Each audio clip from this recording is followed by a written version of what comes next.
يغشى ما زاغ البصر وما طغى لقد رأى من آيات ربه الكبرى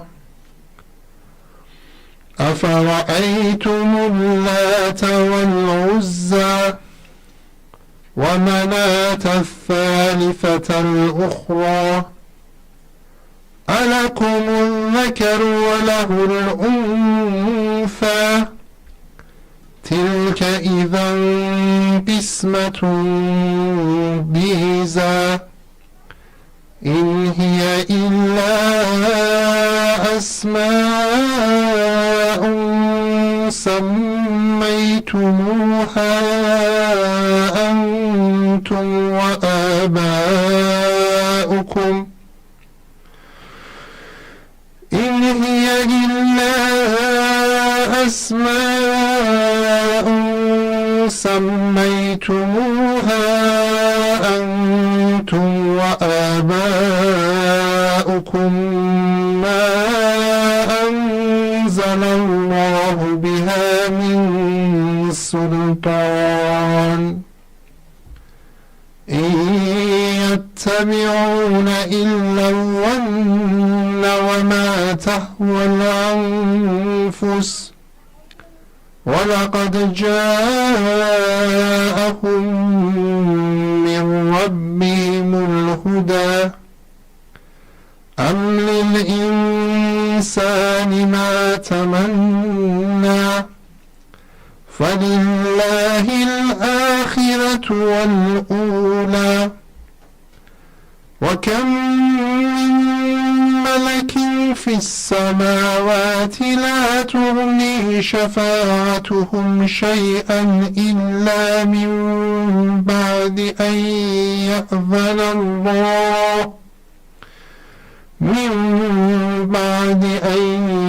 يأذن الله لمن يشاء ويرضى إن الذين لا يؤمنون بالآخرة ليسمون الملائكة تسمية الأنثى وما لهم به من علم إن يتبعون إلا الظن وإن الظن لا يغني من الحق شيئا فأعرض عمن تولى عن ذكرنا ولم يرد إلا الحياة الدنيا ذلك مبلغهم من العلم إن ربك هو أعلم بمن ضل عن سبيله وهو أعلم بمن اهتدى ولله ما في السماوات وما في الأرض ليجزي الذين أساءوا بما عملوا ويجزي الذين أحسنوا بالحسنى الذين يجتنبون كبائر الإثم والفواحش إلا اللمم إن ربك واسع المغفرة هو أعلم بكم إذ أنشأكم من الأرض وإذ أنتم أجنة في بطون أمهاتكم فلا تزكوا أنفسكم هو أعلم بمن اتقى أفرأيت الذي تولى وأعطى قليلا وأكدى عنده علم الغيب فهو يرى أم لم ينبأ بما في في صحف موسى وإبراهيم الذي وفى ألا تزر وازرة وزر أخرى وأن ليس للإنسان إلا ما سعى وأن سعيه سوف يرى ثم يجزاه الجزاء الأوفى وأن إلى ربك المنتهى وأنه هو أضحك وأبكى وأنه هو أمات وأحيا وأنه خلق الزوجين الذكر والأنثى من نطفة إذا تمنى وأن عليه النشأة الأخرى وأنه هو أغنى وأقنى وأنه هو رب الشعرى وأنه أهلك عادا الأولى وثمود فما أبقى وقوم نوح من قبل إنهم كانوا هم أظلم وأطغى والمؤتفكة أهوى فغشاها ما غشاه فبأي آلاء ربك تتمارى صدق الله العلي العظيم.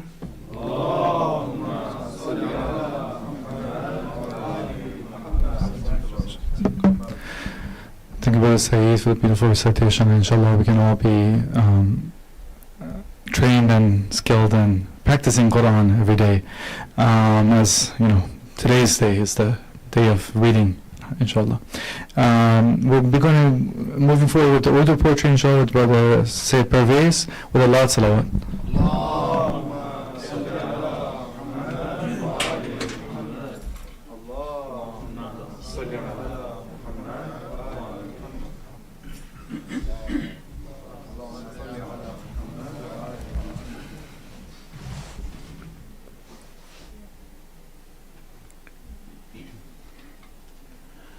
था कुफ्र का अंधेरा हर सू जहां में छाया रोशन पयाम हक का दुनिया में लेके आया वो है नबी हमारा वो है नबी हमारा काबे को बुत कदा था कुफार ने बनाया तौहीद के अलम को जिसने वहाँ सजाया वो है नबी हमारा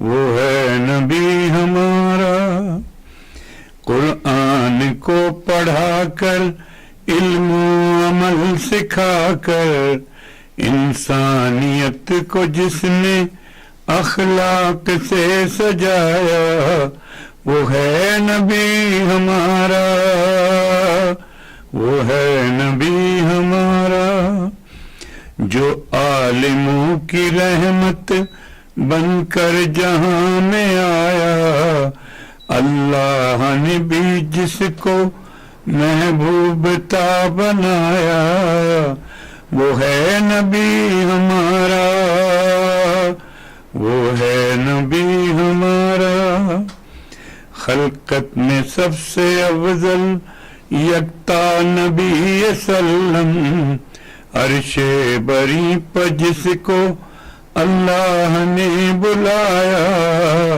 वो है नबी हमारा وہ ہے نبی ہمارا. اللہ صلی اللہ ہیں بھیجتے سلامی دن رات جن و انسان، نہ امتیاز ایسا پیغمبروں نے پایا، وہ ہے نبی ہمارا، وہ ہے نبی ہمارا. وہ ہیں شفیع محشر، وہ رحمت الہی، جس کو شفیع ایسا اللہ نے بنایا، وہ ہے نبی ہمارا، وہ ہے نبی ہمارا. شمس الضحیٰ وہی ہے، بدر الدجا وہی ہے، پاکیزگی کا پیکر رب نے جسے بنایا، وہ ہے نبی ہمارا، وہ ہے نبی ہمارا. بیٹی ہے سب سے اعلیٰ عالم کی عورتوں میں، ایسا بلند جس کی دختر نے درجہ پایا، وہ ہے نبی ہمارا، وہ ہے نبی ہمارا. مولا علی کو جس نے مرضی کبریا سے رب کا ولی بنایا، اپنا وسیع بنایا، وہ ہے نبی ہمارا.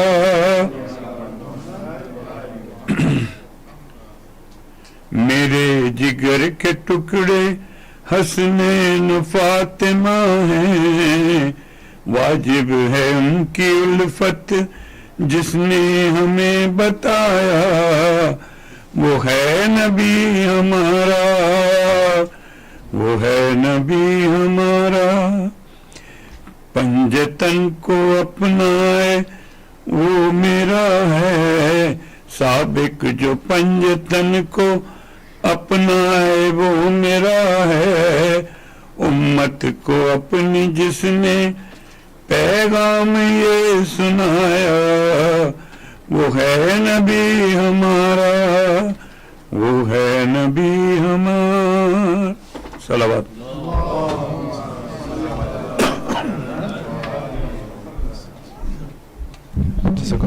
Brother Perez, thank you for the word of poetry. Next up we have Arabic poetry with Brother Ali Al-Amin, inshallah. Loud salawat.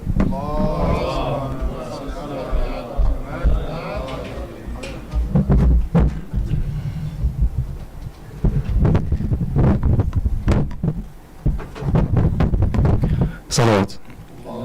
Allahumma salli ala Muhammad. This poem was written by a Lebanese poet. It's in standard Arabic. It's by the poet Murtada Shiar al-Amili. Bismillah ar-Rahman ar-Rahim. هل من رسول في الزمان البائد إلا وبشر بالحبيب محمد، أو من كتاب قد تنزل وحيه إلا وشاع بذكر بعثة أحمد. تاق الوجود لبعثة الهادي الذي جعل الوجود يضيء مثل الفرقد. تاق الوجود إلى الذي من أجله خلق الوجود بإذن أعظم موجد. تاق الكمال لأحمد، تاق الهدى، تاق الجمال، وتاق أصل السؤدد. طال انتظارك يا عميد الكون في كون بدونك كالنبات الأجرد. طال انتظارك بعدما عم الدجى كل النفوس وكل جفن المسهد. لما بعثت فإن كل فضيلة بعثت تموج وكل فضل راقب. وابيض وجه الخيرين بنوركم يا سيدي، واسود وجه المفسد. وقسمت ظهر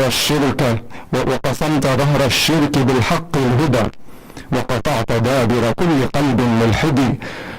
وبعثت للثقلين إنس جنة، من كان مولودا ومن لم يولد. ما كان أحوجنا لبعثتك التي ما كان لولاها لنا أن نهتدي. بقلوبنا قد أنبتت روض الهدى، أنجتنا من درك الجحيم الأسود، قبل الذي قد جئت كانت ظلمة تطغى على الدنيا وما من موقد، والحق كان مضيعا بين الورى، لم يلق من قلب سليم راشد، والعدل أهواء الورى عصفت به كالريح تعصف في هشيم الحاصد، يا رحمة الله التي نزلت بنا لولاها كنا في الشقاء السرمدي، لليائسين أتت تفك قيودهم وتنير في أبصارهم أمل الغد، للتائهين أتت تضيء دروبهم وتقودهم نحو الطريق الأسعد، كان الصلاح مقيدا حتى إذا بعث المؤيد عاد غير مقيد، كان الهدى كالزرع في بيد خلت وبغيثه صارت كأخصب مشهد، بالحق بالإسلام فينا بالهدى إنا ندين لكم يا سيدي، ولأنت واسطة بعقد نبوة درر زهت حول السبيك الأجود، بك أنبياء الله قد ختموا كما ختم الرحيق بمسكه المتفرد، لو قد سئلت عن الذي هو أعظم الأحداث في تاريخ كل موحد سأقول بعثة أحمد خير الورى هي أعظم الأحداث دون ترددي، ذاك الذي عبد الحجارة دهره لله ربه مرة لم يسجد، أضحى يقود الجيوش أضحى يقود الجيش ينشر ذا الهدى، من ذاك حوله لأعظم قائد، من شارب للخمر أو من فاعل للفحش أو من سارق أو وائد، من طاعن للميت أو من آكل للسحت أو من فاجر أو فاسد، من منكر للبعث يحسب أنه سيظل في بطن الثرى، من جاحد من عابد صنما يخر أمامه ما كان أضيع عمره من عابد، حتى إذا بعث الحبيب تحولوا لموحد ومكبر ومجاهد، بمحمد عرفوا الهداية واهتدوا، بمحمد عرفوا الهداية واهتدوا، لولاه ظلوا في الضلال الأبعد، لم يسألوا أجرا على هذا الهدى، لم يسألوا أجرا على هذا الهدى إلا مودة أهل بيت محمد، اللهم صل على محمد وآل محمد، لم يسألوا أجرا على هذا الهدى إلا مودة أهل بيت محمد، أفسددوا الأجر الذي لم يسألوا إلاه أم تركوه غير مسدد، ما سددوه وحسب ما سددوه وحسب، بل وكأنهم سئلوا عداء ضد أشرف محتدي، حار البيان أمام بعثتك التي هي كون نور وهو شمع في اليد، لكن كل مقولة في إثركم هي كالشعاع بإثر نجم صاعد، فصلاة ربي قدر ما صلى ومن سيصلين عليك حتى الموعد، وعلى الميامين الهداة أئمتي أما صلاة مع سلام خالد، صلوات. اللهم صل على محمد.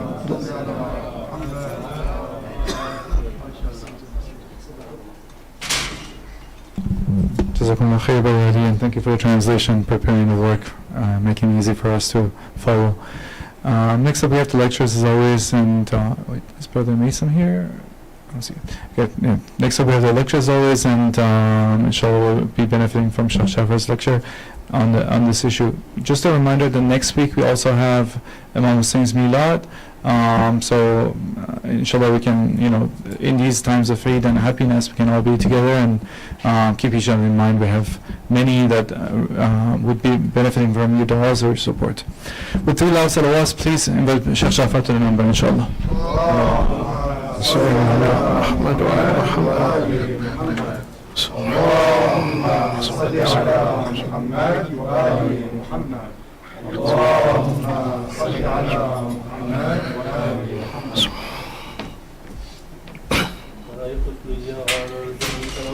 اللهم صل على محمد وآل محمد. اللهم صل على محمد وآل محمد. صل على محمد وعلى آل محمد. أعوذ بالله من الشيطان اللعين الرجيم. بسم الله الرحمن الرحيم وبه نستعين. والحمد لله على كل حال وصلى الله على سيدنا ونبينا وحبيب قلوبنا أبي القاسم المصطفى محمد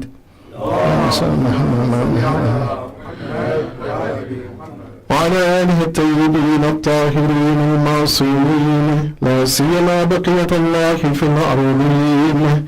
اللهم كن وليك الحجة بن الحسن صلواتك عليه وعلى آبائه في هذه الساعة وفي كل ساعة وليا وحافظا وقائدا وناصرا ودليلا وعينا حتى تسكنه أرضك توعا وتمتعه فيها تينا برحمتك يا أرحم الراحمين. اللهم صل على محمد وعلى محمد وعلى محمد وعلى محمد. Assalamu alaikum wa rahmatullahi wa barakatuh. First and foremost, I congratulate the Imam of our time, Imam al-Hujjah Jafar al-Sharif, on this auspicious occasion of the Mab'ath of Rasulullah sallallahu alayhi wa sallam. And also I give my condolences to the Imam and to all of you as well on the other occasion, which is mentioned for the 26th of Rajab, which is the wafat of Abu Talib alayhi salatu wasalam. And of course, as we know that there's no coincidence, at least in our belief and our understanding, nothing happens coincidentally. So on this day of the Ba'tha and the Mab'ath, or at least the Mab'ath is on the 27th, and of course the wafat is on the 26th, but these things are coinciding very close, that as we remember the Ba'tha of Rasulullah, we remember also the one who protected Rasulullah sallallahu alayhi wa sallam when he was delegated and given that mission by Allah subhanahu wa ta'ala to deliver the final revelation. So it is a good coinciding. Of course, our brothers faith Ahlul Sunnah, they say that the 27th of Ramadan is the Mab'ath. A bit different to us. We have the 27th of Rajab, they say the 27th of Ramadan, which is also one of the nights of Qadr. They pay very, they give a lot of importance to the 27th of Ramadan as the Laylatul Qadr, but our understanding is a bit different. In any case, what I want to speak about today is to connect also the discussion that we had yesterday with today's discussion, that Rasulullah sallallahu alayhi wa sallam and also the Ahlul Bayt alayhi salatu wasalam, their mission was to connect us with what? Tawheed, to Allah subhanahu wa ta'ala, to elevate our understanding of Allah subhanahu wa ta'ala. And as Imam Hussein alayhi salatu wasalam, he stated, and this is just a reminder of what he stated, he says, اتقوا هؤلاء المارقة الذين يشبهون الله بأنفسهم. That be wary and be careful with those who they describe or they paint Allah subhanahu wa ta'ala in their own fashion. Likewise, as I said, people, they start not just speaking from Allah subhanahu wa ta'ala, but with Rasulullah sallallahu alayhi wa sallam, with the Ahlul Bayt. They deem them and they view them within their own scope or within their own perspective. So the first part of my speech, I want to at least elevate our understanding, or at least try to understand Rasulullah sallallahu alayhi wa sallam on a different level, different plane, as Allah subhanahu wa ta'ala describes His messenger. Allah subhanahu wa ta'ala, He states in Surah Al-Noon, Surah Al-Qalam, Al-Noon, He states in the second verse, and the first three verses I want to kind of pay attention to that, where He says, مَا أَنْتَ بِنِعْمَةِ رَبِّكَ بِمَجْنُونَ وَإِنَّا لَكَ وَأَجْرًا غَيْرَ مَمْنُونٍ وَإِنَّكَ لَعَلَى خُلُقٍ عَظِيمٍ. It's fun to understand these three verses. Why? Because Allah subhanahu wa ta'ala, in the first verse, and this is actually the second verse of Surah Al-Qalam, Surah Al-Noon, Allah subhanahu wa ta'ala tells the Prophet, مَا أَنْتَ بِنِعْمَةِ رَبِّكَ بِمَجْنُونَ. There are two things, there are 2 points that Allah subhanahu wa ta'ala, He is kind of guiding us to with regards to our belief in our aqidah, that how should we believe in Rasulullah sallallahu alayhi wa sallam. That yes, Rasulullah, he is human, like we are human. Allah subhanahu wa ta'ala didn't send an angel to us, a delegated angel to us to guide us. Why? Because most people, they wouldn't accept that guidance from an angel. You say, oh well, this person is different, and or this being is different, so how can this being, guide me when they don't sin, they don't have those temptations? No. The Prophet sallallahu alaihi wasallam, he's a human being. And Allah subhanahu wa ta'ala, he points this out also in Surah Mab'ath with regards to Isa ibn Maryam and his mother. It says what? Kana ya'kulan at-ta'am. They used to eat. Meaning that yes, as you need food to eat, then the Prophet also needs food to eat. And we know that the Prophet of Allah sallallahu alaihi wasallam was the same. They needed to eat. However, these individuals, the Anbiya, and also the awliya of Allah subhanahu wa ta'ala, they have what? Ni'mah. They have a certain barakah and ni'mah from Allah subhanahu wa ta'ala. And that is that Allah subhanahu wa ta'ala has chosen them for a very specific purpose. Istafahum. And again, we call the Prophet of Allah sallallahu alayhi wa sallam Muhammadun Mustafa. Al-Mustafa, that he was selected, he was chosen. And Allah subhanahu wa ta'ala, he also mentions this in the Quran, that those individuals that he has chosen. And so this is the ni'mah that Allah subhanahu wa ta'ala, he has given to the Anbiya. This is the ni'mah that Allah subhanahu wa ta'ala has given to the A'imma alayhim afsalatu wasalam. He has given to Fatima to Zahra sallallahu alayha. So there is a special ni'mah that Allah subhanahu wa ta'ala has given them that differentiates the Anbiya, differentiates the Ahlul Bayt, the Ma'sumin, from folks like ourselves. The second point that Allah subhanahu wa ta'ala is pointing out here, and it's very interesting, that when we look at this verse, and why should we not compare the Prophet or compare the Ahlul Bayt or the Ma'sumin to ourselves? Allah subhanahu wa ta'ala explains it in this verse. He says, مَا أَنْتَ بِنِعْمَةِ رَبِّكَ بِمَجْنُونَ. Ya Rasulullah, that this ni'mah, this barakah that he has given you, that you're receiving the wahi, the final revelation of Allah subhanahu wa ta'ala. You're being given this ni'mah, this high status of ubudiyyah, this high status of connection to Allah subhanahu wa ta'ala. He says that you're not mistaken. In other words, the intellect of Rasulullah, the aql of Rasulullah, that there's no, as they say in Arabic, khalal, ma fi khalal. There's no disconnection. And what is interesting about this verse, when you look at the verse, is what they call in Arabic, and this is a little bit of a lesson for you guys who may not know Arabic, but it's a jumla ismiyya, meaning that it is a nominative sentence, meaning that it is not bound by time. There's another verse which quite often the ulama, they point to, they say this verse is not bound by time when Allah subhanahu wa ta'ala says that he is placing the earth in ja'ilun fil ardi khalifa. That I am placing in this earth a khalifa, meaning what? That at every moment, at every time, past, present, future, at every moment there must be a khalifa, there must be a representative of Allah subhanahu wa ta'ala upon this earth. When Allah subhanahu wa ta'ala, he tells you Rasulullah sallallahu alayhi wa sallam with regards to this ni'mah that he has given you, risala, this message, this responsibility, that at no moment in time, past, future, present, at no moment are you Majnun. At no moment is your intellect disconnected. At no moment can anyone say that, oh, well, Prophet didn't understand what he was saying, or he didn't know what he was doing. This is the verse that shows that, no, that Rasulullah, at every moment, at every time, whether he appears to be healthy or whether he seems to be sick. At every minute, every time, Rasulullah sallallahu alayhi wa sallam, he doesn't go into a state of dementia. Yeah, when we get elderly, when we get older, there may be a point where our mind is not as sharp as it used to be. It comes to a point where, sometimes we don't even know who we are. Someone gets Alzheimer's, they don't know who we are.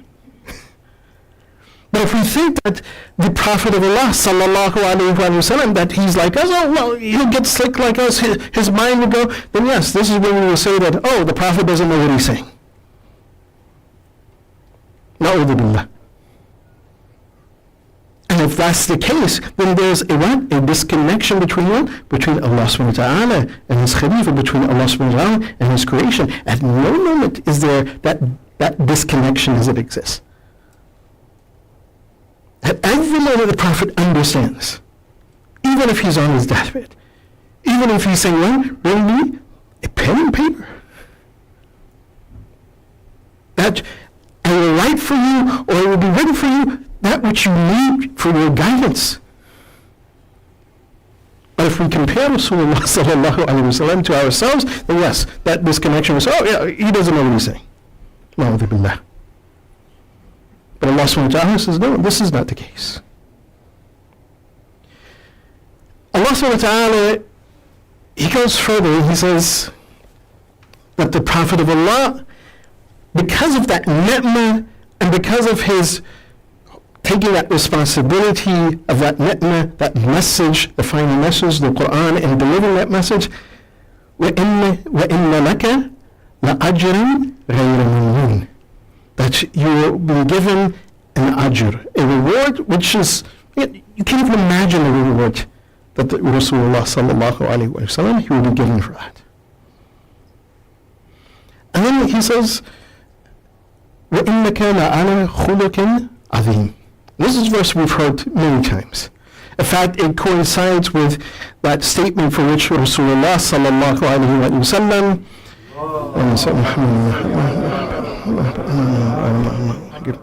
he stated, إِنَّمَا بُعِثْتُ لِأُتَمِّمَ مَكَارِمَ الْأَخْلَاقِ, that I have been sent forth in order to perfect or to complete the best of ethics, or to even to deliver the best of ethics.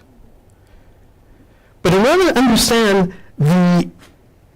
this mission, at least as Rasulullah sallallahu alayhi wa sallam, he explains it, and actually also the maqam of Rasulullah. In order to understand that, we have to understand that what exactly is Allah subhanahu wa ta'ala stating? وَإِنَّكَ لَعَلَى خُلُقٍ عَظِيمٍ. Here I want to point out, again, especially for those who may be reading this verse in English and maybe in some sort of form of translation, that Allah subhanahu wa ta'ala, again, no letter, no word is used haphazardly. It is perfect in every sense of the Quran. Allah subhanahu wa ta'ala doesn't tell the Prophet, or He doesn't inform us about this maqam of Rasulullah sallallahu alayhi wa sallam by saying, وَإِنَّ لَكَ خُلُقٍ عَظِيمٍ. He said, no, إِنَّكَ لَعَلَى خُلُقٍ عَظِيمٍ. Some translations, they translate this verse 3, they say that the Prophet possessed or has the best ethics. But when we pay attention to this statement in Arabic, it doesn't mean that he possess, or to have, and that akhlaq and that khuluq to be for you, it should be laka. Inna laka khuluqin azim. But Allah subhanahu wa ta'ala doesn't say this. He says, innaka wa innaka la'ala khuluqin azim. One of the translations, this translation of Abu Shakir, he's a little bit more precise. What does he say? He says that you conform yourself. He says, Ya Rasulullah, you conform yourself to the best of ethics. You conform yourself to the best of ethics. So what is the best of ethics? The best of ethics is the ethics of Allah subhanahu wa ta'ala. And this is why Rasulullah sallallahu alayhi wa sallam, that in one of the statements that is attributed to him, he says, تَخَلَّقُوا بِأَخْلَاقِ اللَّهِ. Embody the akhlaq of Allah subhanahu wa ta'ala. Embody the akhlaq of Allah subhanahu wa ta'ala. Allah subhanahu wa ta'ala, if you want to understand, what is the akhlaq of Allah subhanahu wa ta'ala? Huwa ar-Rahman ar-Rahim. He's merciful. He's gracious. Huwa al-Jawad al-Kareem. Allah subhanahu wa ta'ala, He is generous. He is noble. Allah subhanahu wa ta'ala, among His akhlaq is what? Sabaqatu rahmatuhu ghadabah. That His mercy precedes His anger. If we translate that into one word, what does it mean? Kadhim. Kadhim al-Ghayth. Takhallaku bi akhlaq Allah. Embody the ethics of Allah subhanahu wa ta'ala. And when He has embodied those ethics of Allah subhanahu wa ta'ala, as Allah subhanahu wa ta'ala, He's telling us, He says, وَإِنَّكَ لَعَلَى خُلُقٍ عَظِيمٍ. That Ya Rasulullah, that you've embodied, again, to the best of His creation, embody that akhlaq of Allah subhanahu wa ta'ala. And Rasulullah, He's saying as what? تَخَلَّقُوا بِأَخْلَاقِ اللَّهِ. You also embody this akhlaq. You, to the best of your ability. Be Rahman, be Rahim, be Jawad, be Kareem. Your rahmah, your mercy, your kindness should precede what? Your anger. تَخَلُّقُ بِأَخْلَاقِ اللَّهِ. Why? Because, again, as I said, that what was the mission of Rasulullah? What was the mission of Ahlul Bayt alayhim afdal salatu wasalam? To connect us to Allah subhanahu wa ta'ala. And when we look at that mission of Rasulullah, that the thing that connects people to Allah subhanahu wa ta'ala, the fastest is what? Our ethics, our akhlaq, our manners, how we treat one another. And this is why we see that even those individuals who are the a'da of Muhammad wa ala Muhammad alayhim afdal salatu wasalam, the enemies of Rasulullah, the enemies of Amir al-Mu'mineen, that some individuals, that when Allah subhanahu wa ta'ala, of course, enlighten their hearts, that when they saw the ethics of Ahlul Bayt, what happened? They gravitated towards the Ahlul Bayt. They didn't give them, a great deal of philosophy that, this philosophical term. No. Akhlaq. This is why Rasulullah said, إِنَّمَا بَعِثْتُ لِأُتَمِّمَ مَكَارِمَ الْأَخْلَاقِ. So through our akhlaq, we reach to what? Tawheed. With our akhlaq, in fact, we embody what can be considered to be tawheed al-amali, practical tawheed. That we embody this characteristic or this trait of being Rahman. We embody that characteristic or trait being Sadiq, being Amin, being truthful, being one who is trustworthy, being one who is kind, one who is generous. These are the akhlaq of Allah subhanahu wa ta'ala. Some individuals, they understood this. Just give you one example of Abu Dahda, especially since yesterday we gave that example after the Battle of Khaybar, where Bara, he said to Amir al-Mu'mineen, كَأَنَّكَ تُبَخِّلُ رَسُولُ اللَّهِ. It's as if you're making Rasulullah out into be bakhil. This is a story about, again, someone who was not bakhil. The opposite of that. Embodying that kindness, embodying that generosity of Allah subhanahu wa ta'ala. And there are two stories about Abu Dahda. One is that Abu Dahda, when he had heard that verse, that who will give Allah subhanahu wa ta'ala a generous loan. وَمَنْ يُقْرِضُ اللَّهُ قَرْضًا حَسَنًا. Who will give Allah subhanahu wa ta'ala a generous loan? He came to Rasulullah sallallahu alayhi wa sallam, and and he asked Rasulullah about this. He said, well, Allah doesn't need us. He says, but what is this generous loan? And Rasulullah sallallahu alayhi wa sallam told him, he says, look, he says, this is when you give for the sake of Allah subhanahu wa ta'ala. Of course, he's explaining that, this is, you're embodying this good trait, this noble character, and when you give for the sake of Allah subhanahu wa ta'ala, He will also give you back. Whatever you give, He will give you as well. So Abu Dahda, in one of those encounters with Rasulullah. He says, Ya Rasulullah, he says, I have two gardens. He says, if this is the case, he says, please give me your hand, place your hand in my hand. He says, and I give and I loan these two gardens to you, that they're both for you, to use, to be at your disposal, for the sake of Allah. And then Rasulullah, he says, no, Abu Dahda, he says, give one and keep one for yourself, for your own livelihood. Take care of yourself, take care of your family. And he says, Ya Rasulullah, then I have two, as I said, one is better than the other, and I give you the best of the two. Another occasion, one of the Ansar, that he was a person, unfortunately, bakhil. And again, it's kind of interesting when we read that hadith, they don't say the name of this Ansar. That even that is among the adab and akhlaq of Rasulullah and those individuals. Even Abu Dahda didn't say that what this person's name is.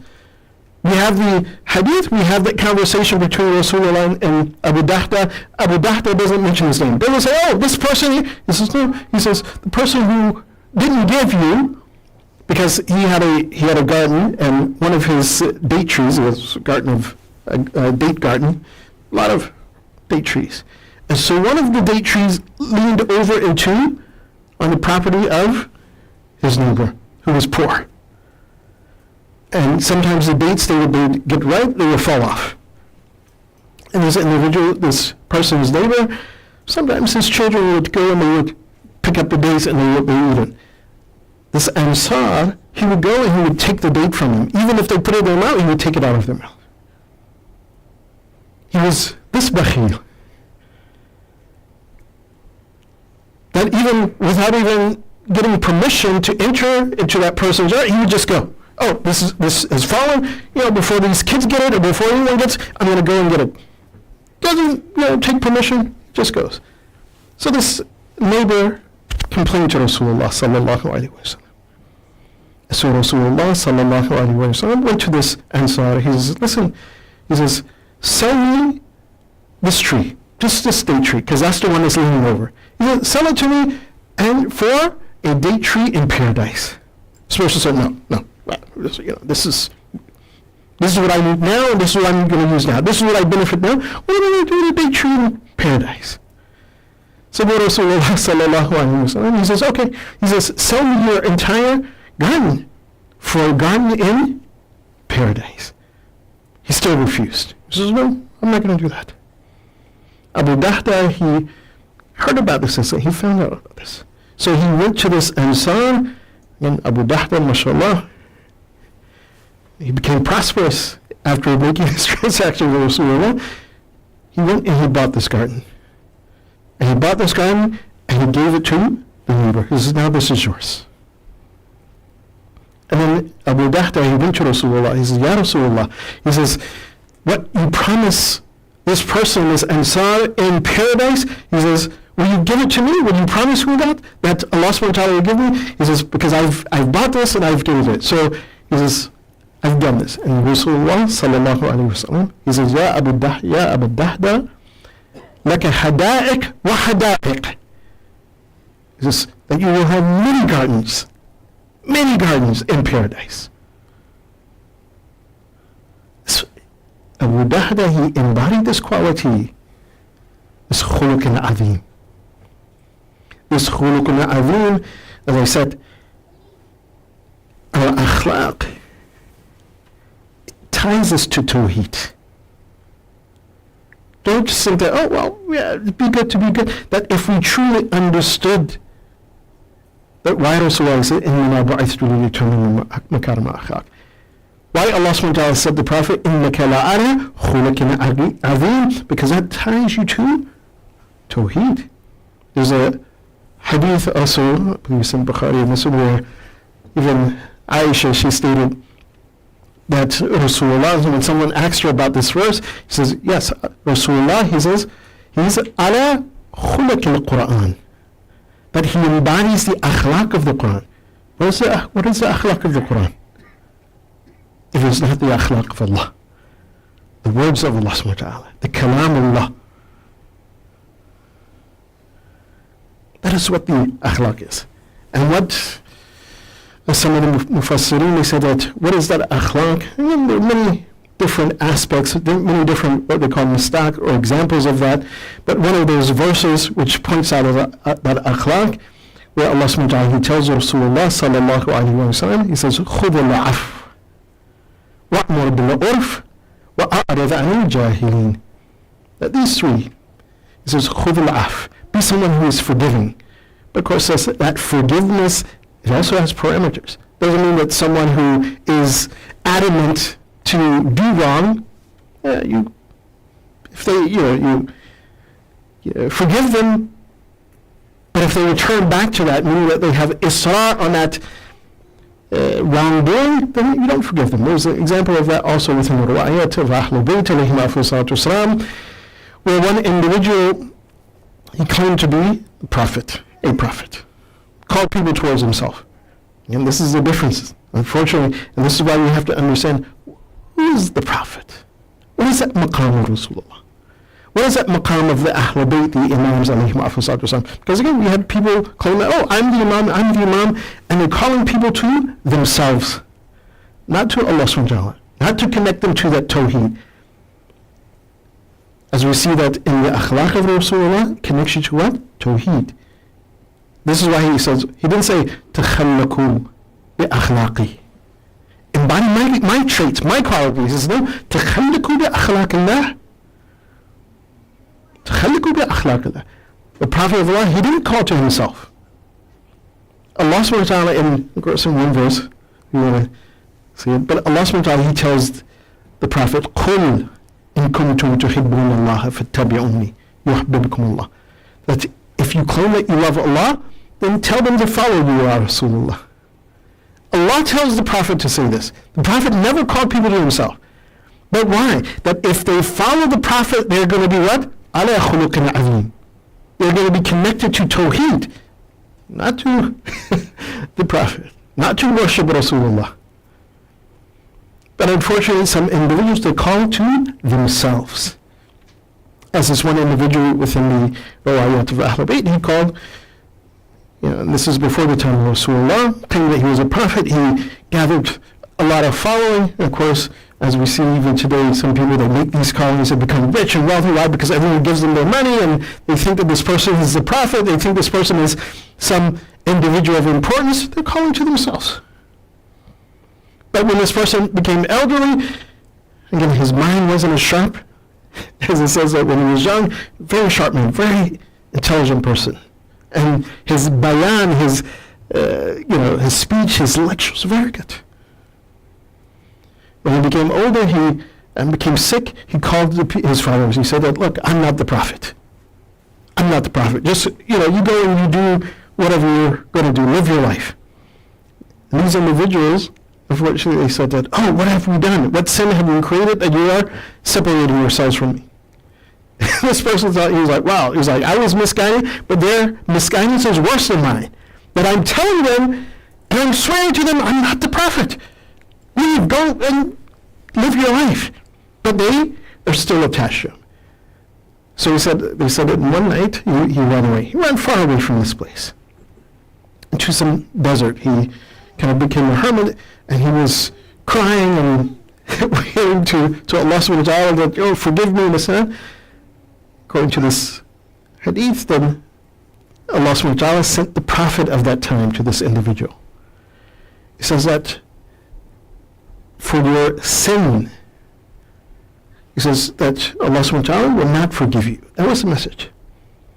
The only way to gain that forgiveness, he says that all of the people who followed you in that misguidance, that you go and you correct that. You turn them back away from the misguidance. Even the ones who died in that misguidance, then you have to bring them from the dead. Of course, you can't bring them from the dead. They died on that path of misguidance. Why? Because you make that claim, you want that person who is the recipient of that ni'mah from Allah subhanahu wa ta'ala. But you made that claim. Not only were you misguided, you misguided all of these individuals. So Allah subhanahu wa ta'ala said that this is the condition. That raise all of those individuals, make sure that they are now guided correctly, because once they pass on Allah subhanahu wa ta'ala, well, deal with him at that point. So khud al-af, so there's boundaries even to the af. Because sometimes that af, that you forgive someone, may not be within that parameters of akhlaq. That this person, this person, if I forgive them, they're going to go and they're going to commit another crime. They're going to go and they're going to harm someone else. Well, the Sharia, this is what the Sharia is. And there's a connection, we don't have time to go through that, between the akhlaq and the Sharia. There's a deep connection between those two things. وَأْمُرْ بِالْعُرْفِ, and guide people towards what is right. وَأَعْرِضْ عَنِ الْجَاهِلِينَ, and do i'rad, or stay far from the jahiliyyah, those people who are ignorant, those people who have no ma'rifah of Allah, no ma'rifah of Rasulullah, no ma'rifah of, again, the Imam of their time, who should be guided, who they are obligated to obey. Of course, during the time of Rasulullah, it was Abu Talib who assisted Rasulullah sallallahu alaihi wasallam with regards to that last part. A'rid anil jahilin. Salli ala Muhammad wa ala Muhammad.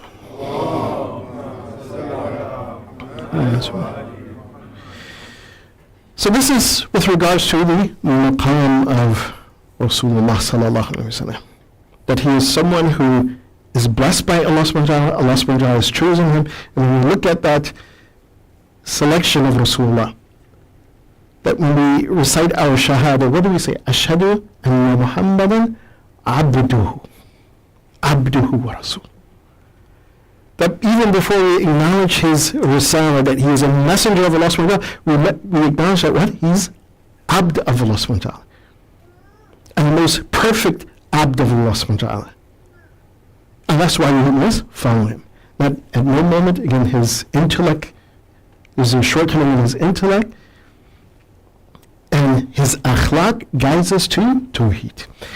With that, I want to focus just very briefly on the idea and concept of the Mab'ath, the Ba'tha. That why did Allah subhanahu wa ta'ala select Rasulullah? And what was the purpose of that Ba'tha?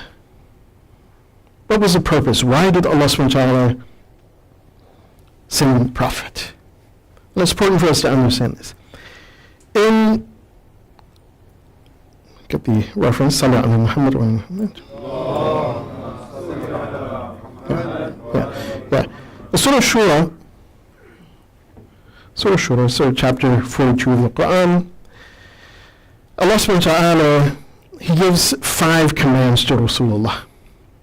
He points out 5 reasons for that ba'tha. And that's in verse 15 of Surah Shura. In verse 14 of Surah Shura, very interesting, what does Allah subhanahu wa ta'ala say about humanity, about his creation that he created? It says, مَا تَفَرَّقُوا إِلَّا مِنْ بَعْدِ مَا جَاءَهُمُ الْعِلْمُ. Very interesting, because this is applicable today. That Allah subhanahu wa ta'ala, since the beginning of his creation, he sent and he had a representative who brought what? The knowledge from Allah subhanahu wa ta'ala. Brought his creation, ilm. Those who are trying to connect his creation to them, to him, to make them remember and recall their purpose in life. But what happened? Unfortunately, they divided among themselves after gaining this knowledge, and Allah subhanahu wa ta'ala explains why. بَغْيًا بَيْنَهُمْ. Out of respite for one another, out of envy for one another, out of jealousy, hatred for one another.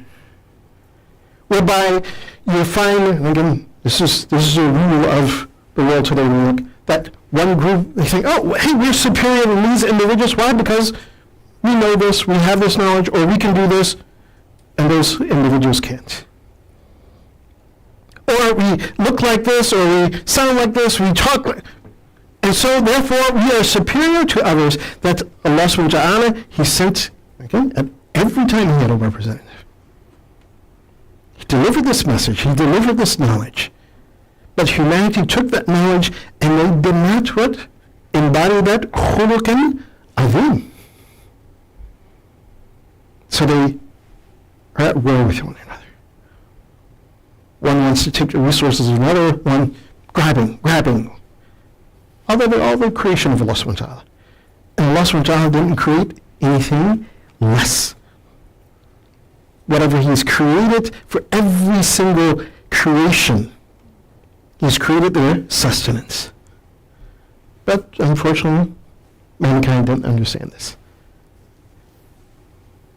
And then Allah subhanahu wa ta'ala, He delivered this final message, the Quran.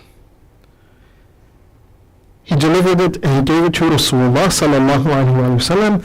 And for that very reason that He explains in verse 14 of Surah Ash-Shura, He says, these are the 5 things that you must do. There's one, He says, فَلِذَلِكَ فَدْعُوا. Because humanity didn't understand that message from the beginning of time to this point, فَدْعُوا. فَلِذَلِكَ فَدْعُوا. Call them. But call them to what? Call them to Allah subhanahu wa ta'ala. To understand Allah subhanahu wa ta'ala.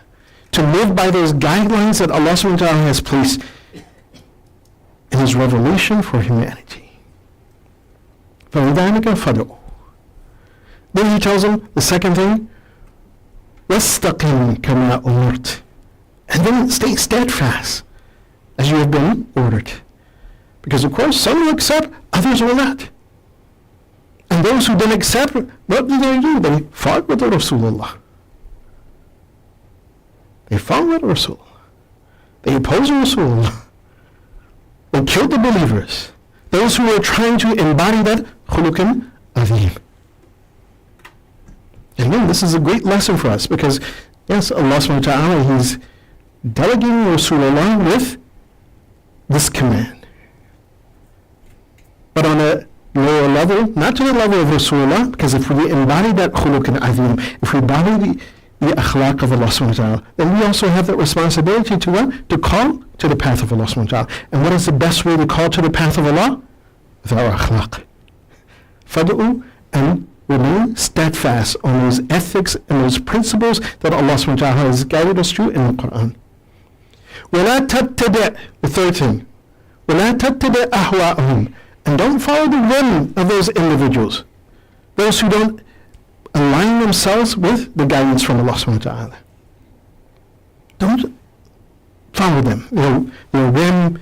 Why? Because we see that even in the time of Rasulullah sallallahu alaihi wasallam, some individuals who say, yeah, Rasulullah, okay, you know what, you're delivering this message, we'll follow you, but let's do it this way, that 1 year we'll worship Allah, everyone worship Allah, and the next year everyone worships idols. And then the next year we'll follow Allah, so to go back and forth. This is what they were asking.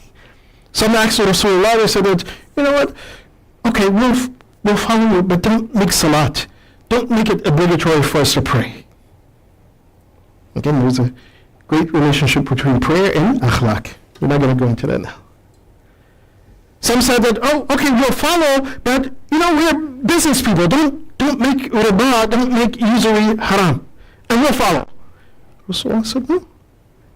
Why? Because he had istiqamah on those principles that Allah subhanahu wa ta'ala had delivered. The fourth thing, Allah subhanahu wa ta'ala, He says, the Prophet says, قُلْ آمَنْتُ بِمَا أَنزَلَ اللَّهُ مِنْ كِتَابٍ. That whatever Allah subhanahu wa ta'ala has delivered in His revelation, I believe in that. I act upon that. According to some of the riwayat, it says that min kitabin, why is it like it means every revelation of Allah subhanahu wa ta'ala. That from the beginning of time to the end of time, to this final revelation. Why? Because all of the Anbiya, they were guiding people towards Tawheed, towards Allah subhanahu wa ta'ala. The fifth thing that Allah subhanahu wa ta'ala, He said that you must do, is what? Is this, وَإِنِّي أَمِرْتُ لِأَعْدِلَ بَيْنَكُمْ. And I have been commanded to establish justice among you. And subhanAllah, yes, Rasulullah sallallahu alayhi wa sallam, and of course, Amir al-Mu'mineen, Ali ibn Abi Talib, alayhi salatu wassalam, in his time, they established justice. They established justice to, again, the best of their ability according to that time. according to, again, those individuals who, unfortunately, we saw, and we see the history of Islam. We see the history of the world. But that part, that yes, the Prophet, he has been commanded to establish justice. We've been commanded to establish justice. It will come to its completion when? In Zaman al-Jafar al-Sharif, when he comes. This justice will be established in the entire world. But those 5 things, those 5 principles that complete that mission, or for which that mission started, that we also are obligated for that. Fad'u, call to the path of Allah with your akhlaq. If you don't understand how to call people with your tongue, or maybe if someone gets in a discussion, but your akhlaq, this is the best way to call people towards the path of Allah subhanahu wa ta'ala, and be steadfast upon those ethics and those principles, and don't follow the whims of the masses who go astray from the path of Allah subhanahu wa ta'ala. Believe in that revelation, stay firm upon that revelation of Allah subhanahu wa ta'ala, and be those individuals who champion the principles of justice. We pray that Allah subhanahu wa ta'ala, He gives us all tawfiq with regards to having the best of ethics, the ethics of Allah subhanahu wa ta'ala, and to remain steadfast and to practice these things which Allah subhanahu wa ta'ala, for which He has delivered and He has delegated Rasulullah sallallahu alayhi wa sallam with His final revelation. وآخر دعوانا الحمد لله رب العالمين بسم الله الرحمن الرحيم اللهم كن لوليك الحجة بن الحسن صلواتك عليه وعلى آبائه في هذه الساعة وفي كل ساعة وليا وحافظا وقائدا وناصرا ودليلا وعينا حتى تسكنه أرضك توعا وتمتع فيه أتويلا برحمتك يا أرحم الراحمين. اللهم صل على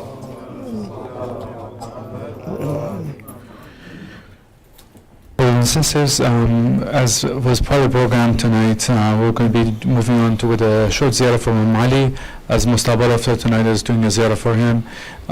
There's a few other amal that there's not much time to follow through with that, but just a recommendation for tomorrow that fasting is extremely recommended, as well as a ghusl as usual. We'll be moving on inshallah with the ziyarah, and if you're interested to follow, it's on shared on announcements group. It's a short dua that can be recited as well. Okay, if you don't mind sharing. Do you want to show the passage, or can you pull up the dua while I have Ali? Let me read the ziyarah. You don't want to do the dua first? Yeah.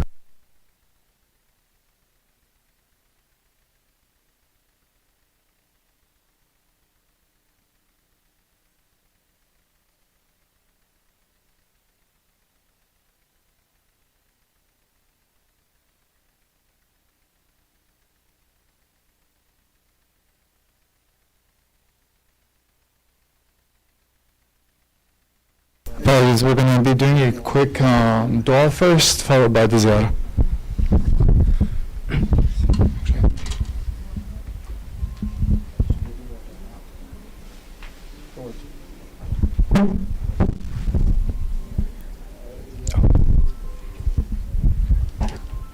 You sent it to me? Yeah, I sent to everybody.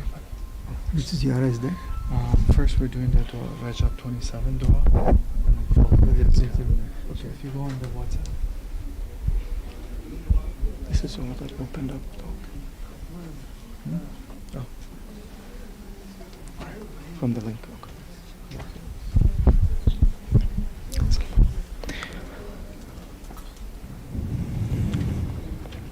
So this is the dua of Rajab, 27th of Rajab, inshallah. Thank you. You can do this dua while sitting. Okay, you can sit if you would like for the duration of the dua, and then we'll stand up inshallah for the ziyarah, or you can stay standing if you would like. So if you go to the second link that was sent to the group, to the announcements group, on the top, click on night day dua. Night day dua. It's on the second line on the right. اللهم صل على محمد وآل محمد اللهم إني أسألك بالتجلي الأعظم في هذه الليلة من الشهر المعظم والمرسل المكرم أن تصلي على محمد وآله وأن تغفر لنا ما أنت به منا أعلم يا من يعلم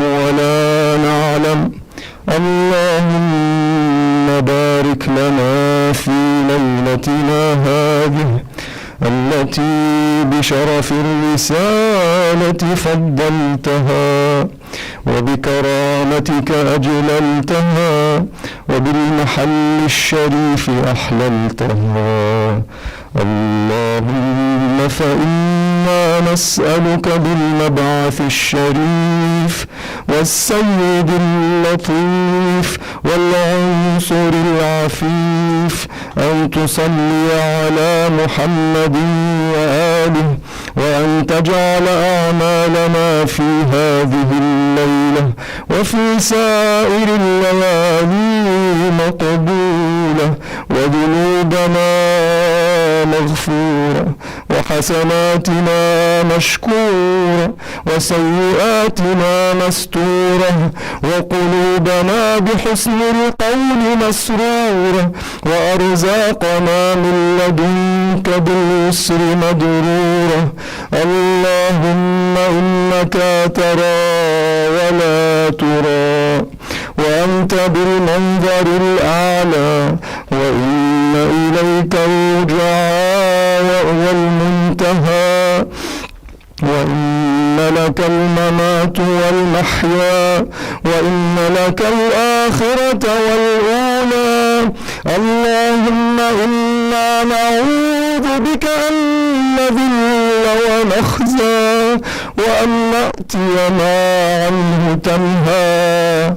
اللهم إنا نسألك الجنة برحمتك ونستعيذ بك من النار فأعذنا منها بقدرتك ونسألك من الحور العين فارزقنا بعزتك واجعل أوسع أرزاقنا عند كبر سننا وأحسن أعمالنا عند اقتراب آجالنا وأطل في طاعتك وما يقرب إليك ويحظي عندك ويزلف لديك أعمارنا وأحسن في جميع أحوالنا وأمورنا معرفتنا ولا تكلنا إلى أحد من خلقك فيمن علينا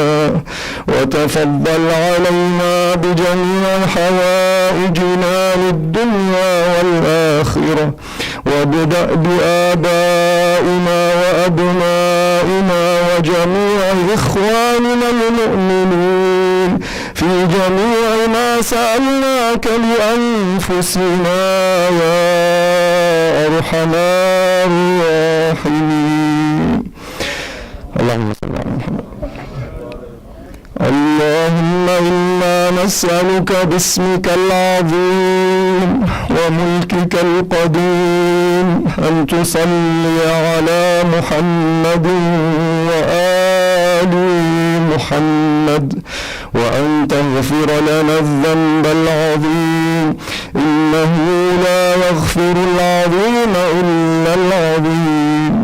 اللهم وهذا رجب المكرم الذي أكرمتنا به أول أشهر الحرم أكرمتنا به من بين الأمم فلك الحمد يا ذا الجود والكرم فأسألك به وباسمك الأعظم الأعظم الأعظم الأجل الأكرم الذي خلقته فاستقر في ظلك فلا يخرج منك إلى غيرك أن تصلي على محمد وأهل بيته الطاهرين وأن تجعلنا من العاملين فيه بطاعتك والآمنين فيه لشفاعتك.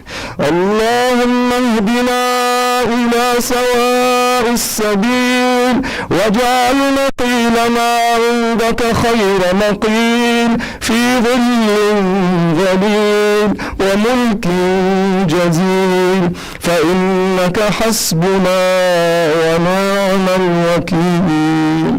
اللهم قلبنا مفلحين منجحين غير مغضوب علينا ولا ضالين برحمتك يا أرحم الراحمين. اللهم إني أسألك بعزائم مغفرتك وبواجب رحمتك السلامة من كل إثم والغنيمة من كل بر والفوز بالجنة والنجاة من النار. اللهم دعاك الداعون ودعوتك وسألك السائلون وسألتك وطلب إليك الطالبون وطلبت إليك. اللهم أنت الثقة والرجاء وإليك منتهى الرغبة في الدعاء.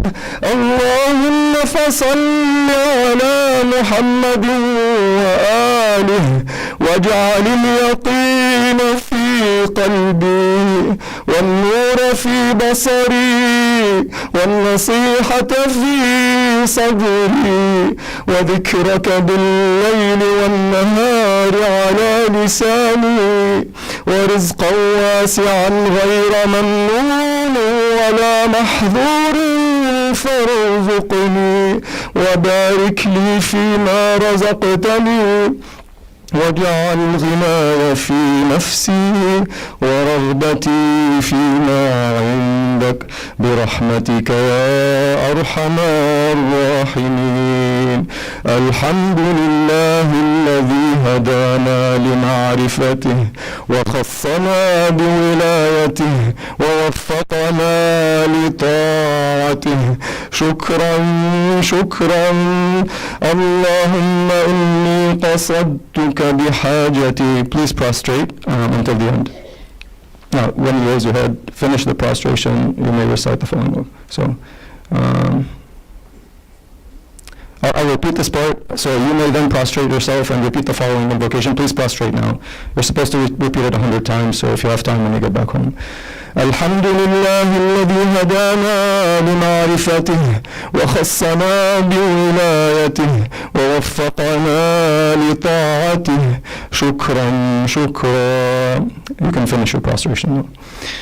اللهم إني قصدتك بحاجتي واعتمدت عليك بمسألتي وتوجهت إليك بأئمتي وسادتي. اللهم صل على محمد وعلى محمد.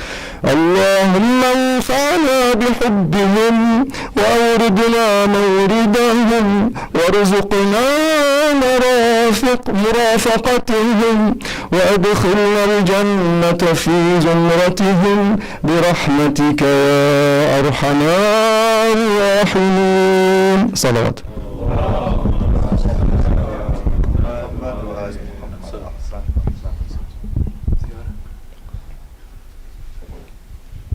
زيارة. اللهم صل على محمد وآل محمد. اللهم صل على محمد وآل محمد. اللهم صل على محمد وآل محمد. The link for this ziyarah is the one before last that was just sent by Brother Ali to the announcement group. This is the ziyarah of Imam Ali alayhi salam, ziyarah 4. So it says ziyarah 4 Imam Ali alayhi salam shrine on the top. Okay. Bismillah ar-Rahman ar-Rahim. السلام على أبي الأئمة وخليل النبوة والمخصوص بالأخوة. السلام على يعصوب الإيمان وميزان الأعمال وسيف ذي الجلال. السلام على صالح المؤمنين ووارث علم النبي الحاكم في يوم الدين. السلام على شجرة التقوى السلام على حجة الله البالغة ونعمته السابغة ونقمته الدامغة. السلام على الصراط الواضح والنجم اللائح والإمام الناصح ورحمة الله وبركاته. أنت وسيلتي إلى الله وذريعتي ولي حق موالاتي وتأميني، فكن لي شفيعي إلى الله عز وجل في الوقوف على قضاء حاجتي وهي فكاك رقبتي من النار. واصرفني في موقفي هذا بالنجح وبما سألته كله برحمته وقدرته. اللهم ارزقني عقلا كاملا ولبا راجحا وقلبا زاكيا وعملا كثيرا وأدبا بارعا، واجعل ذلك كله لي ولا تجعله علي برحمتك يا أرحم الراحمين. صلوات.